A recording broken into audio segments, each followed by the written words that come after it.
Hello दोस्तों, स्वागत है आपका हमारे YouTube चैनल हानी वॉइस पर। माँ बाप अक्सर अनजान रहते हैं और उनके बच्चे ऐसे काम कर जाते हैं जिनके बारे में माँ बाप ने कभी सोचा भी नहीं होता। मेरा पति इस दुनिया से बहुत ही जल्दी चला गया। भगवान ने मुझे 2 बच्चे दिए थे, एक बेटा और एक बेटी। दोनों ही बहुत ही हसीन थे, बिल्कुल अपने बाप की तरह। मेरे ससुराल वालों ने ज़िंदगी भर मुझे तंग किया था। मैं उनके साथ जॉइंट फैमिली में रहती थी। उन्होंने मेरा जीना हराम करके रख रखा था, यहाँ तक कि मुझे साइको मरीज़ भी बना डाला था। मेरा पति इस दुनिया से गया तो मेरे दोनों बच्चे बहुत ही छोटे थे। बेटा 5 साल का था और बेटी 3 साल की। लेकिन मेरे ससुराल वाले मुझे अभी भी वापस जाने नहीं देना चाहते थे। उनका कहना था कि वो मेरी शादी मेरे पति के बड़े भाई से करवाएगी। सारी ज़िंदगी मैं अपने पति से कहती रही कि मुझे इस घर से निकालो, लेकिन वो खुद इस दुनिया से चला गया। वो भी जानता था कि मैं इस घर में बहुत ही ज़्यादा तंग थी।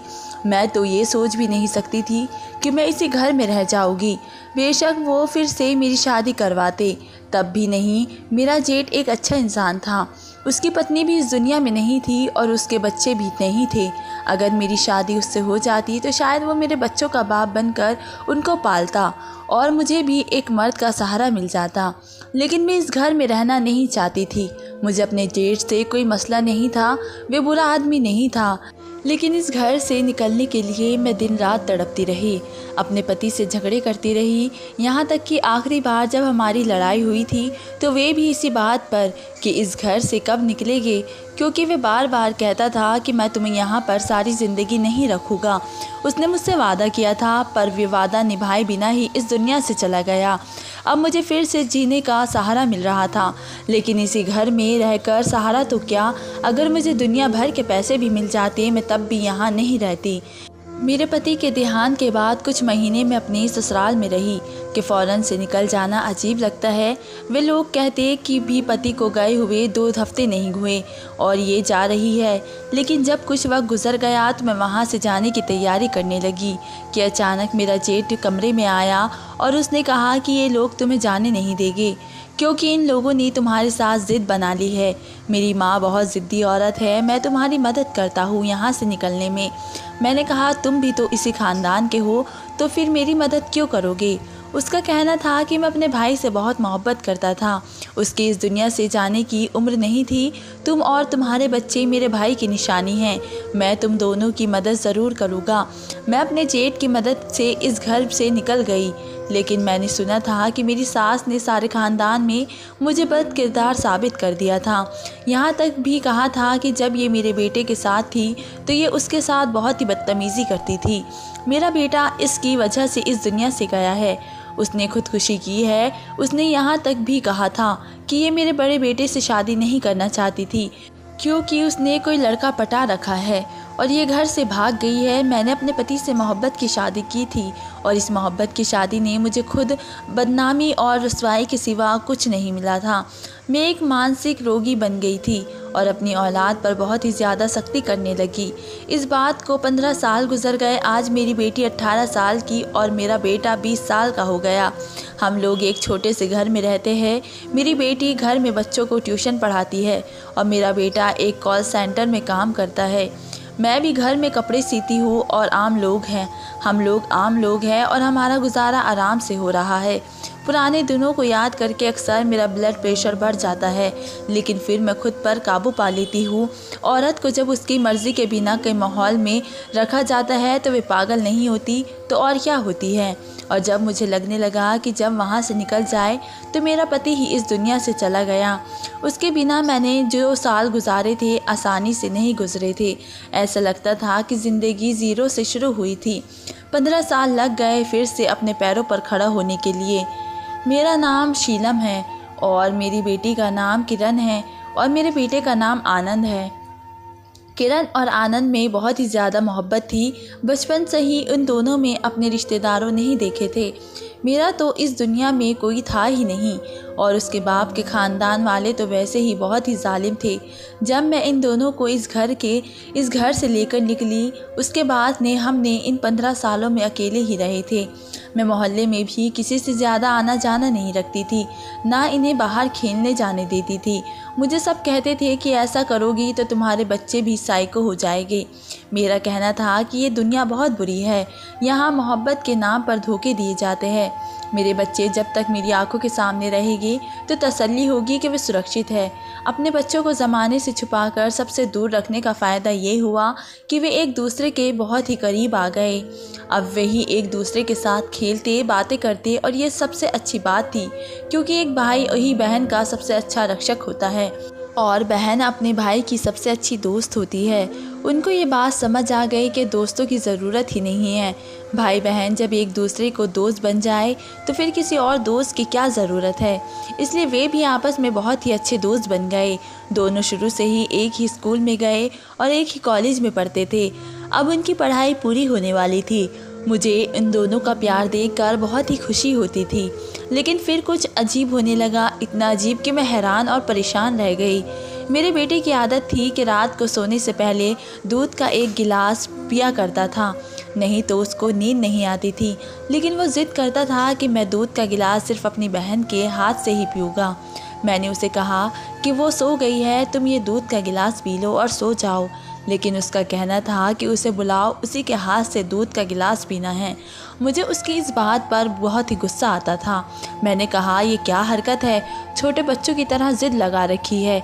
इतने में किरण वहाँ पर आ गई और शायद वो हमारे शोर की आवाज़ सुनकर जाग गई और उसका कहना था कि माँ, आप लोग क्यों शोर कर रहे हो। मैंने उसे बताया कि ये बात कर रहा है तो किरण हंस दी और बोली कि बस इतनी सी बात है, कोई बात नहीं, मैं पिला देती हूँ। आनंद ने किरण के हाथ से दूध का गिलास पी लिया और किरण उसी कमरे में बैठ गई। 2 घंटे बाद किरण उस कमरे से बाहर निकली। रात के 12 बज गए थे। मैंने कहा कि दूध पिलाते हुए तुमने 2 घंटे लगा दिए। तो कहने लगी कि हम बातों में लग गए थे।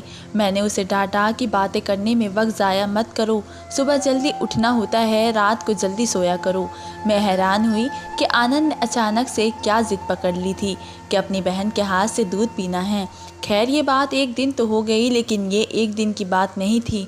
आनंद रोज़ ज़िद करता था कि वो अपनी बहन के हाथ से दूध का गिलास पिएगा और दूध का गिलास पीने के बहाने दोनों कमरे में 2 घंटे तक बातें करते रहते हैं। पहले मुझे लगा कि ये दोनों ने कोई वीडियो गेम खरीदी है या कोई फ़ोन ले लिया है जिस पर वो लगे हुए हैं, लेकिन जब मैंने जाकर देखा तो ऐसा कुछ नहीं था। उस कमरे में बस दोनों बैठे बातें कर रहे थे। एक दिन तो 2 घंटे से भी ज़्यादा वक्त हो गया। अब मुझे गुस्सा आया कि कोई वक्त है बातें करने का। मैंने दरवाजे पर दस्तक दी तो मैं हैरान और परेशान रह गई। दरवाज़ा अंदर से बंद था। मैंने ज़ोर ज़ोर से दस्तक देना शुरू कर दी और फिर 5 मिनट बाद दरवाज़ा खुल गया। मैंने कहा कि किसने दरवाज़ा बंद किया था? दरवाज़ा बंद करके तुम लोग क्या कर रहे थे? ये कोई तरीका है? आनंद ने कहा कि गलती से दरवाज़ा बंद हो गया होगा, वरना हमने दरवाज़ा लॉक क्यों करना था। मैंने कहा कि बेटा, तुम बड़े अच्छे घर में नहीं रहते हो जहाँ ऑटोमेटिक लॉक लगे होते हैं जो खुद ही बंद हो जाते हैं। ये कुंडी वाला दरवाज़ा है और कुंडी तब तक नहीं लगती जब तक खुद ना लगाई जाए। मैंने उनको कहा कि जाओ, जाकर अपने कमरे में सो जाओ और आगे ये हरकत घर में नहीं चलेगी। किरण की पढ़ाई पूरी होने वाली थी और अब उसकी शादी की उम्र हो चुकी थी। मैं नहीं चाहती थी कि वो कहीं और दिल लगा बैठे, इसलिए मैं उसकी शादी जल्दी करवाना चाहती थी, जबकि मेरी शादी 19 साल की उम्र में हुई थी। मैंने शाम को घर में रिश्तेदारों को बुलाया और उन्होंने किरण को देखा, उससे 2-4 सवाल किए। उसके बाद मैंने किरण को वापस भेज दिया। आनंद वहाँ आया तो उसने उनके सामने एक निहायत अजीब बात कर दी। उसने कहा कि ये खाना जो आप देख रहे हैं ये मेरी बहन ने नहीं बनाया है, मैं बाज़ार से लेकर आया हूँ। मेरी बहन सुबह 12 बजे उठती है, खाना बनाना तो इसे आता ही नहीं है और मुँहफट और बदतमीज़ तो इस हद तक है कि अभी मोहल्ले में इसकी एक लड़की से झगड़ा हुआ था तो उसने उस लड़की का सर फाड़ दिया। आप यकीन नहीं करेंगे अंकल आंटी, हमारे घर में तो पुलिस भी आ गई थी। जैसे तैसे हमने रफा दफा कराया मामला, भगवान कसम बहुत ही तमाशा बना था। मैं आनंद पर हैरान थी कि वो ये सब क्या बोलता चला जा रहा था, जबकि इस बात में कोई हकीकत नहीं थी। किरण को खाना भी बनाना आता था और वो बिल्कुल भी लेट नहीं उठती थी, और वो किसी का सर फाड़ना तो राम राम, वो ऐसा कभी कर ही नहीं सकती थी। फिर इस लड़के को क्या हो गया था? मैं खुद हैरान थी कि ये नशा करके तो नहीं आया था। वो लोग तो फ़ौरन खड़े हो गए और कहने लगे कि ऐसी बदतमीज़ लड़की का रिश्ता हमें नहीं चाहिए, और बुरा भला कहते हुए वहाँ से निकल गए। उनका जानना था कि आनंद फूट फूट कर हंसने लगा। मैंने कहा कि ये क्या किया तुमने? तो कहने लगा कि आपने उनके बेटे की शक्ल देखी थी। मैं अपनी बहन की शादी ऐसे किसी इंसान से नहीं करवानी, मुझे लड़का पसंद नहीं था। तो तुम साफ इनकार कर देते, मेरे से मशवरा करते, मुझे अपनी बात समझाते। ये इतना घटिया तमाशा करने की क्या ज़रूरत थी? आनंद का कहना था कि मैंने ये इसलिए किया था कि वो दोबारा इस घर में रिश्ता करने के बारे में सोच भी नहीं सके, और आप तो सिर्फ उसकी घर और जायदाद देख रही थी, लड़की की शक्ल भी देखनी चाहिए थी। मेरी इतनी प्यारी बहन और मैं किसी लड़के के हवाले नहीं करने वाला। मुझे आनंद की हरकत पर बहुत ही गुस्सा आया, लेकिन अब जो हो चुका था सो हो गया था। उन लोगों से दोबारा बात करने का कोई मकसद नहीं था। अगर मैं कहती कि मेरा बेटा मजाक कर रहा था तो तब भी मेरी बात नहीं मानते। शाम को मैंने देखा कि दोनों बहन भाई छत पर बैठे चाय पी रहे थे और खिलखिला कर हंस रहे थे, जबकि मेरा मूड इतना ख़राब था कि उनको इस बात की खुशी थी। एक दिन घर की सफाई करते वक्त मुझे एक कागज़ मिला जिस पर क्या लिखा था वो पढ़कर मैं हैरान रह गई। उस पर लिखा था कि किरण की तबीयत ख़राब है, इसलिए उससे 2 दिन की छुट्टी चाहिए। ये एप्लीकेशन किरण की माँ ने अपनी तरफ से लिखी थी, यानी मैंने। और तो और इस एप्लीकेशन के नीचे मेरे साइन भी किए गए थे, जो बिल्कुल मेरे ही साइन थे। पर मैंने तो ये एप्लीकेशन नहीं लिखी थी और ना ही मैंने साइन किया था। मैंने तारीख देखी तो ये 4 दिन पहले की बात थी, लेकिन 4 दिन पहले तो किरण कॉलेज गई थी। फिर उसने छुट्टी क्यों ली? और अगर उसने छुट्टी ली तो फिर वो घर से कॉलेज नहीं गई तो कहाँ गई? मैंने वो एप्लीकेशन अपने पास रख ली और शाम को दोनों बहन भाइयों को बुलाया। कमरे का माहौल अदालत सा बन गया था, लेकिन उनका यही हाल था। मैंने वो एप्लीकेशन दोनों के सामने रखी और पूछा कि ये सब क्या है, और कहाँ गई थी तुम 2 दिन की छुट्टी लेकर? क्या कर रही थी 2 दिन तक? हिम्मत कैसे हुई तुम्हारी झूठ बोलने की, वो भी मेरे नाम से? और मेरे साइन करने तुम्हें कहाँ से आ गए? क्या कर रहे हो तुम दोनों? दोनों सिर झुका कर बैठे थे, क्योंकि उनको पता था कि उनकी चोरी पकड़ ली गई है, इसलिए उनके पास बोलने को कुछ भी नहीं था। मुझे गुस्सा आ गया और मैंने कहा, जो कुछ भी किया है 2 दिनों में सच सच बताओ, नहीं तो तुम दोनों को ठीक करके रख दूंगी, तुम्हारा 2 हफ्ते तक खर्चा बंद कर दूंगी। किरण तो कोई जवाब नहीं दे रही थी, लेकिन आनंद बोला, हमने 2 दिन की छुट्टी ली थी और हम एक दिन फिल्म देखने गए थे और दूसरे दिन शॉपिंग करने। मैंने कहा, ये क्या हरकत है तुम दोनों की? रविवार को फिल्म देखने और आनंद शॉपिंग करने नहीं जा सकते? आनंद ने कहा, हमारा दिल कर रहा था इसलिए हम चले गए। मुझे तो ये बात बिल्कुल समझ ही नहीं आ रही थी कि उन्हें सिर्फ फिल्म और शॉपिंग के लिए झूठ बोलना पड़ा। मैंने उनसे पूछा, तुम लोग क्या कर रहे हो? मुझे साफ साफ बता दो, और क्या पका रहे हो आपस में? लेकिन उन्होंने कहा, ऐसी ही बात है, बस मेरा दिल कर रहा था इसलिए हमने छुट्टी ली और हम लोग सैर करने चले गए। मैंने कहा, मैं इनको ज़्यादा कहीं जाने नहीं देती थी, ना ही हमारे पास इतने पैसे होते थे, लेकिन इसका मतलब ये तो नहीं था कि झूठ बोलकर घर से निकल जाए। और इतना बड़ा झूठ बोला, दोनों ने आपस में मिलकर और झूठ बोला था। कल को कुछ और भी कर सकते थे।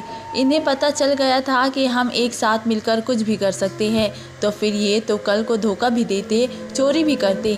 इन दोनों का रवैया मुझे बिल्कुल भी समझ नहीं आ रहा था। कभी एक दूसरे के साथ फिल्म देखने चले जाते, तो कभी शॉपिंग करने, कभी आपस में 4 घंटे तक बातें करते रहते। इतनी भी क्या मोहब्बत थी कि इन दोनों को एक दूसरे के अलावा कुछ दिखाई ही नहीं दे रहा था। इस बीच मैंने अपनी बेटी के लिए एक और रिश्ता देखा और अपने बेटे से कहा, अगर तुमको इस दफ़ा रिश्ता पसंद ना आए तो तुम मुझे अकेले में कहना, मैं तुमसे बात करूँगी और हम इनकार कर देंगे, लेकिन उनके सामने आकर कोई तमाशा मत करना, क्योंकि इस तरह तुम नहीं जानते कि तुम अपनी बहन की कितनी बदनामी कर रही हो। इस तरह तुम्हारी बहन के रिश्ते आना बंद हो जाएगी। तब आनंद ने एक निहायत अजीब बात की। उसने कहा, उससे रिश्ते की ज़रूरत नहीं है। मैंने उससे कहा, तुम्हारा इस बात से क्या मतलब है कि रिश्ते की ज़रूरत नहीं है? तो कहने लगा, कोई मतलब नहीं है, बस यूँ ही मेरे मुंह से निकल गया, ऐसी कोई बात नहीं है। वे घबराया हुआ था और मैं तो इन दोनों से परेशान हो गई थी। पता नहीं ये क्या करते थे, क्या सोचते थे। क्या ये मेरी वजह से हुआ था कि मैंने इनको घर में कैद करके ऐसा बना दिया था? इस बार किरण के लिए जो रिश्ता आया था उसमें कोई गलती निकाल ही नहीं सकता था। लड़की की उम्र भी ठीक थी, शक्ल सूरत भी बहुत ही अच्छा था। उसके माँ बाप भी बहुत ही अच्छे लग रहे थे। उसके माँ बाप दोनों ही कॉलेज से प्रिंसिपल रिटायर हुए थे। लड़का डॉक्टर था, शक्ल सूरत का बहुत खूबसूरत था, निहायत ही हसीन आदमी था और किरण से ज़्यादा बड़ा भी नहीं था। और उन लोगों को किरण भी पसंद आ गई क्योंकि वे भी बहुत ही खूबसूरत थी। मैंने आनंद की तरफ देखा, अब कोई गलती निकाल कर तो दिखाए। उसके चेहरे से बहुत ही परेशान लग रहा था।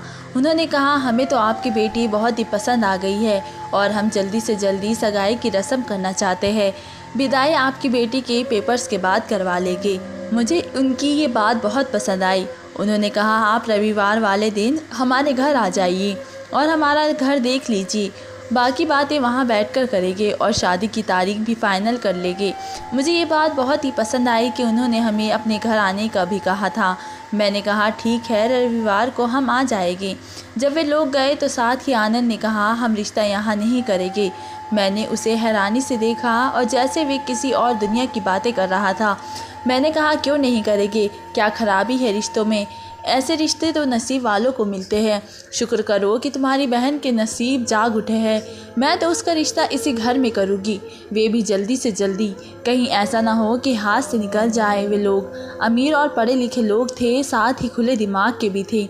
मुझे उनकी ये बात बहुत ही अच्छी लगी। उनका कहना था कि रविवार वाले दिन आप अपनी बेटी को भी साथ ले आइए। दोनों बच्चे आपस में थोड़ी बातचीत करेंगे क्योंकि उन्होंने ज़िंदगी साथ गुजारनी है। मुझे उनका ये रवैया बहुत ही पसंद आया क्योंकि मेरे ससुराल वाले बहुत तंग दिमाग के थे और उनकी तंग नज़रों से मेरा दम घुटता था। मैंने तो आनंद और किरण दोनों से कह दिया था, बस अब रिश्ता यहीं पर होगा। दोनों इस बात पर खामोश हो गए। मैंने इस खामोशी को हाँ समझा क्योंकि खामोशी का मतलब ही होता है हाँ। मैंने उनका घर जाने की तैयारी कर ली और मैंने किरण के लिए एक अच्छा सा सूट लिया, कपड़े भी निकाले और उन्हें इस्त्री किए। लेकिन रविवार वाले दिन जब हमें उनके घर जाने के लिए निकलना था तो ना तो घर में आनंद था और ना ही किरण। दोनों घर से ये कहकर निकले थे कि कोई अच्छा सा जूता खरीदना है, लेकिन इस बात को 4 घंटे हो गए थे और वे अब तक वापस नहीं आए थे। उन लोगों ने हमें चाय पर बुलाया था और चाय का वक्त निकलता जा रहा था। अगर हम देर से जाते तो ये क्या समझते, इज्जत और बेइज्जती का मामला था। मैंने आनंद को कॉल किया, जहाँ भी हो वापस आ जाओ क्योंकि हम लेट हो रहे हैं। लेकिन आनंद का फ़ोन बंद था और किरण का भी फ़ोन बंद था। बार बार फ़ोन करती रही। मुझे बहुत ही ज़्यादा परेशानी हो रही थी। फ़ोन लगातार बंद जा रहा था। वे लोग भी घर पर नहीं आ रहे थे। यहाँ तक कि शाम से रात हो गई। उनकी कॉल आ रही थी कि आप लोग कहाँ रह गए हैं, आप लोग कब आएंगे। वो मुझे उनके सामने भी शर्मिंदा करवा रहे थे। सोचा खुद ही चली जाओ, लेकिन फिर जब वो पूछते कि बेटा और बेटी का साथ नहीं आए तो जवाब क्या देती। रात के 9 बज गए और मैंने अपना फ़ोन ही बंद कर लिया क्योंकि अब मैं उनके सवालों के जवाब नहीं दे सकती थी। जब रात के 10 बज गए तो दोनों वापस आए और हंसते हंसते आ रहे थे। मुझे देखकर उनके चेहरे की मुस्कान गायब हो गई। मैंने कहा, तुमको गए हुए 10 घंटे हो गए, इतनी देर तक तुम लोग कहाँ थे, क्या कर रहे थे। मैंने उन दोनों के मुंह पर थप्पड़ दे मारा। आज पहली बार मैंने उन पर हाथ उठाया था। मैंने कहा, तुम लोग जानते हो तुमने मुझे कितना शर्मिंदा किया है। आनंद चीख उठा, मैं इस घर में अपनी बहन का रिश्ता नहीं करना चाहता। मैंने कहा, क्या मुसीबत है, सब कुछ तो है इसमें। आनंद ने कहा, ये लड़का सोने का भी बन जाए तो मैं इसके साथ अपनी बहन का रिश्ता नहीं करूँगा। किरण बोली, मुझे किसी से शादी नहीं करनी और दोनों वहाँ से चले गए। ये दोनों तो कभी भी मेरे सामने इस तरह नहीं बोलते थे। मेरी मर्ज़ी के खिलाफ़ कभी कुछ नहीं किया था। फिर आज इन्हें क्या हो गया था। मैं सारी रात जागती रही और परेशान रही। मैंने ये भी देखा था कि कभी आनंद के कमरे में किरण 4 घंटे बैठी रहती थी तो कभी किरण आनंद के कमरे में। ये ज़रूर आपस में कोई खिचड़ी पका रहे थे। एक दिन मैंने किरण को कहा कि वे मेरे कमरे में जाकर सो जाए, मुझे उसके कमरे की सफाई करनी है। वे मेरे कमरे में जाकर सो गई और मैं उसके कपड़े पहनकर उसकी जगह पर लेट गई। थोड़ी देर बाद आनंद कमरे में आया और आकर मेरे कंधे पर हाथ रखा। इतनी जल्दी सो गई हो, आज तो बहुत ज़रूरी काम है। मैंने ऐसे नाटक किया जैसे मैं जाग गई हूँ। लेकिन अभी नींद में हूँ। 2 दिन बाकी है, फिर हमें किसी से डरने की या छुपाने की क्या ज़रूरत नहीं है। हम जो खुल्लम खुल्ला करेंगे और माँ भी हमें रोक नहीं पाएगी। मैं इतना खुश हूँ तुम्हें क्या बताऊँ। मैं सोच भी नहीं सकता था कि हम इतने खुशकिस्मत हो जाएगी। मैं तो भविष्य के ख्वाब सजा रहा हूँ। मुझे तो हनीमून पर पहाड़ों में जाना है। उसकी बातें सुनकर मेरे कदमों तले ज़मीन निकल गई। ये किस किस्म की बातें कर रहा था, वो भी अपनी बहन के साथ। तुमने शादी पर किस रंग का सूट पहना है, सोचा है क्या? मैं तो काले रंग की शेरवानी पहनूंगा। आनंद ने ये कहा तो मैं झटके से उठी और उससे थप्पड़ों से शुरू हो गई। ये किस किस्म की घटिया बातें कर रहे हो? किससे शादी करोगे तुम? किससे हनीमून पर लेकर जाओगे? क्या है ये? शोर की आवाज़ सुनकर किरण भी वहाँ आ गई और आकर मेरा हाथ रोका और कहने लगी, हम आपको सब कुछ बताते हैं, आप आनंद को मारना बंद करिए। क्या समझाओगे तुम और क्या समझाएगा ये? तुम लोगों का ज़रूरत से ज़्यादा प्यार है जो तुम्हारा रिश्ता नहीं होने देता। तुम लोग घर से गायब हो जाते हो और अब यहाँ बैठे शादी की बातें। और ये किस किस्म की बातें हैं? क्या हो रहा है ये? भगवान का वास्ता है मुझे सब कुछ बताओ, नहीं तो मेरा दिल फट जाएगा। किरण ने मुझे एक बात बताई जिसे सुनकर मेरे कदमों तले से ज़मीन निकल गई। उसका कहना था कि मुझे मेरे पापा के दोस्त के बेटे से मोहब्बत है और आनंद को उनकी बेटी से, हमें उनके बच्चों से मोहब्बत हो गई है। माँ, वो आपके ननद के सौतेले बेटे बेटी थे जिस घर ने आपको बहुत तकलीफ़ दी है। आप उनका नाम तक नहीं लेती है। हम आपको ये बात बताते तो आप कभी भी ये बात नहीं मानती। वो दोनों हमारे ही कॉलेज में पढ़ते हैं। हम लोग रोज़ एक दूसरे से मिलते थे लेकिन आपको नहीं बताते थे। आहिस्ता आहिस्ता हमारी दोस्ती मोहब्बत में बदल गई और हमने शादी करने का फ़ैसला कर लिया। उसके लिए हम एक दूसरे के पास 2-2 घंटे बैठे रहते थे कि क्या करना है, कैसे करना है। हम लोग पैसे भी जमा कर रहे थे। वो दोनों भी जानते थे कि उनके घर वाले नहीं मानेंगे, इसलिए हम चारों ने भागकर शादी करने का प्लान बनाया था कि हम लोग कोर्ट मैरिज कर लेंगे और फिर आहिस्ता आहिस्ता आपको ये सब कुछ बताएगी। माँ, हमें माफ़ कर दे, लेकिन हम अपनी मोहब्बत के आगे मजबूर हो गए। हम भी क्या करते, हमने उनसे बहुत ही मोहब्बत करते हैं और वो हमसे। जब मैं किसी और से मोहब्बत करती हूँ तो फिर आपकी मर्ज़ी से शादी कैसे कर सकती हूँ? इस बीच आप रिश्ते देख रही थी, इसलिए मैंने आनंद को कहा कि कुछ भी करके मेरा रिश्ता ना होने देना। इसलिए वे ऐसी हरकतें कर रहा था। ये बहुत ही अच्छा भाई है, उसने मेरा हर मामले में साथ दिया है। ये चाहता है कि मैं खुश रहूँ उस शख्स के साथ जिससे मैं मोहब्बत करती हूँ। ये भी बहुत ही अच्छी बहन है, उसने भी मेरा साथ दिया है। हम नहीं जानते थे कि आपको कानों कान भी खबर हो जाए जब तक कि सारा मामला तय ना हो जाए, इसलिए हम अलग अलग बहाने बनाते थे। हमें एक दूसरे से बहुत सी बातें करनी थी, पूरा प्लान बनाना था। हमें माफ़ कर देना। आपको ये सुनकर बहुत दुख हो रहा होगा और 2 दिन बाद हमारी शादी है। आपने ही हमें सिखाया था कि तुम लोगों का बाप इस दुनिया में नहीं है, इसलिए हमेशा एक दूसरे की मदद करना, एक दूसरे का ख्याल रखना। हम लोग एक दूसरे की खुशी का ख्याल ही तो रख रहे हैं। हमने अपनी मर्ज़ी से हम सफ़र पसंद किए हैं। अब वे घर पहले जैसा नहीं रहा। दादी को गए हुए बहुत अरसा हो गया है और सारे बहन भाई अलग हो गए हैं। आपको संजय याद होगा ना? किरण इसी से मोहब्बत करती है और उसको तो अभी से ही नौकरी की ऑफ़र आ गई है। जैसे ही उसकी पढ़ाई पूरी होगी वे नौकरी कर लेगा। नौकरी वाले उसको अलग भी घर भी देंगे। किरण को किसी के साथ रहने की ज़रूरत नहीं पड़ेगी। जब उसका घर अलग होगा तो उसको कोई मसला नहीं होगा। और संजय की बहन सानिया, वे बहुत अच्छी लड़की है और मैं उससे बहुत मोहब्बत करता हूँ। मैं उसे इस घर की इज़्ज़त बनाऊँगा और मुझे पता है कि आप उसको बहुत ही खुश रखेगी अपनी बेटी बनाकर। वे दोनों बोलते जा रहे थे और मैं रोती जा रही थी। ये तो सच था कि अगर वे लोग मुझे ये सब बताते तो मैं कभी भी हाँ नहीं करती और इस घर से उनका कोई ताल्लुक़ जोड़ने नहीं देती। लेकिन शायद सही कहते हैं कि आप जो नहीं चाहते वही आपके साथ हो जाता है।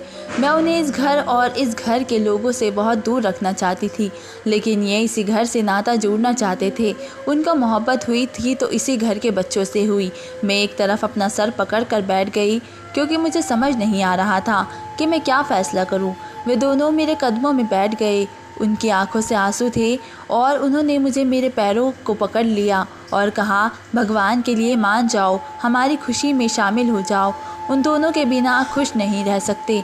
अगर आप चाहते हैं तो हम अभी आपसे वादा करते हैं कि जहां आप कहेंगे हम वहां पर शादी करेंगे। लेकिन हम खुश नहीं रहेंगे। मैंने दोनों के मुंह पर एक थप्पड़ रसीद कर दिया और कहा, तुम लोगों को क्या लगता है कि मुझे तुम दोनों की खुशी की परवाह नहीं है? तुम दोनों के खातिर ही तो मैं इस घर से निकली थी। तुम दोनों के लिए ही तो मैंने दूसरी शादी नहीं की, जबकि मेरी उम्र सिर्फ 25 साल थी। सारी ज़िंदगी तुम दोनों के लिए मशीन चला चला कर तुम्हारे लिए रोज़ी कमाती रही, तो अब क्या तुम्हारी खुशी के लिए मैं अपनी इज्जत कुर्बान नहीं कर सकती? उनके माँ बाप को कहो कि आकर मेरे से बात करे, सारे मामले मेरे साथ तय करे और मैं तुम लोगों की शादी इंसानों की तरह करवा दूँगी। कोई कोर्ट मैरिज करने की ज़रूरत नहीं है। वे दोनों रोते हुए मेरे गले लग गए। मैंने उनको प्यार किया, और जिस औरत ने सारी ज़िंदगी अपनी औलाद के लिए कुर्बानियाँ दी है, क्या वे उनके लिए अपनी इज्जत कुर्बान नहीं कर सकती थी? और जिस ननद ने की बात हो रही थी, वह हमेशा मेरे साथ अच्छी रही थी। वे कभी भी मेरे साथ बदतमीज़ी नहीं करती थी। वे हमारे घर आई और तमीज़ से मुझसे मेरे बच्चों का हाथ मांगा। मैंने भी हाँ कर दी और फिर एक ही दिन पर अपने बेटे और बेटी को विदा किया और अपनी बहू को घर ले आई। अब वे दोनों बहुत खुश हैं और अपनी ज़िंदगी आराम से जी रहे हैं। मैं भी खुश हूँ। जिस लड़की के साथ मेरे बेटे की शादी हुई थी, वे मेरी ननद की सौतेली बेटी थी, लेकिन उसने उसे हमेशा अपनी बेटी की तरह ही पाला था और कुछ साल तक तो मुझे भी पता नहीं था कि उसकी सौतेली बेटी है। दरअसल उसके बच्चे नहीं हो सकते थे, इसलिए उसने 2 बच्चों को गोद लिया था, लेकिन हमें कभी नहीं बताया था। मेरी सास कहती थी कि उसके अपने बच्चे हैं, क्योंकि वे अपनी बेटी पर कोई बात नहीं आने देना चाहती थी।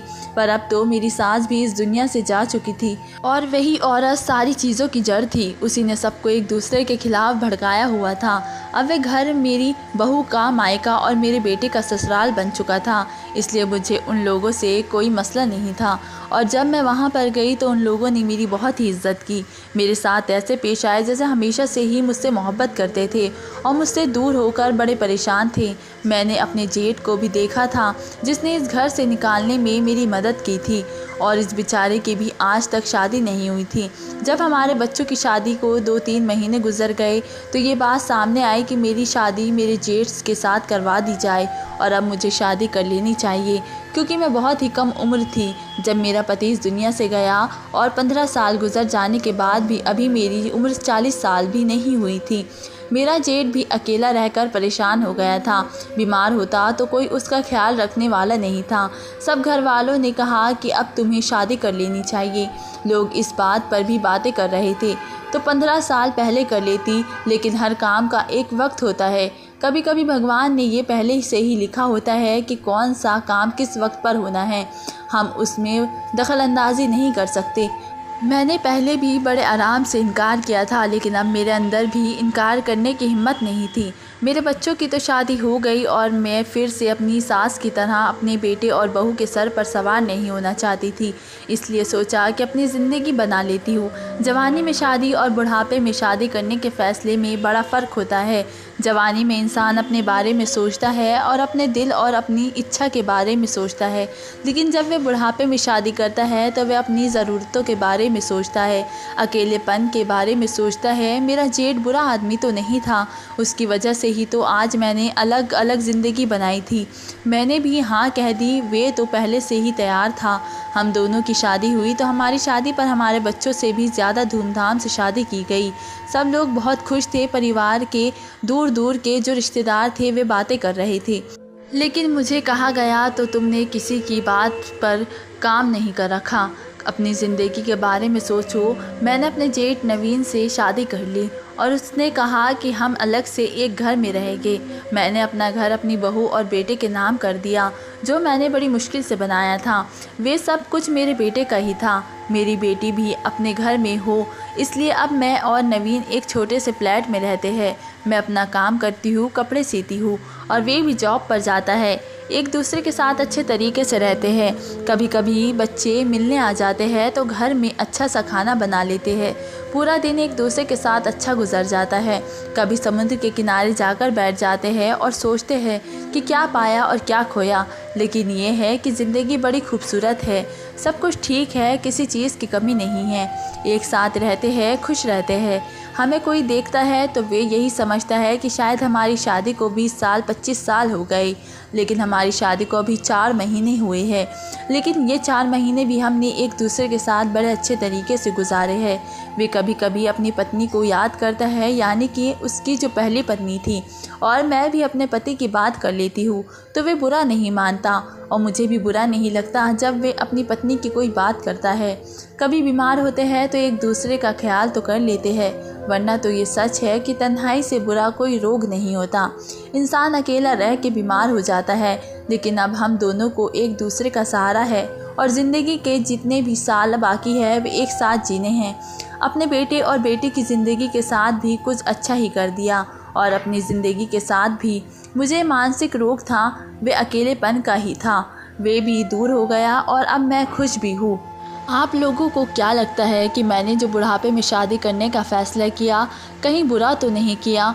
क्योंकि अभी भी कोई ना कोई बात कर देता है, लेकिन मेरे बेटे और बेटी के सामने अगर कोई बात करता है तो वे फ़ौरन कहते हैं कि आपको क्या मसला है, हमारी मर्ज़ी है, हमारी खुशी है। जब हमें कोई मसला नहीं है तो आप लोगों को भी नहीं होना चाहिए। दोस्तों, वीडियो कैसा लगा कमेंट करके ज़रूर बताएं। वीडियो को लाइक करें और चैनल को सब्सक्राइब ज़रूर करें। मिलते हैं एक ऐसी ही मोटिवेशनल कहानी के साथ, तब तक के लिए धन्यवाद।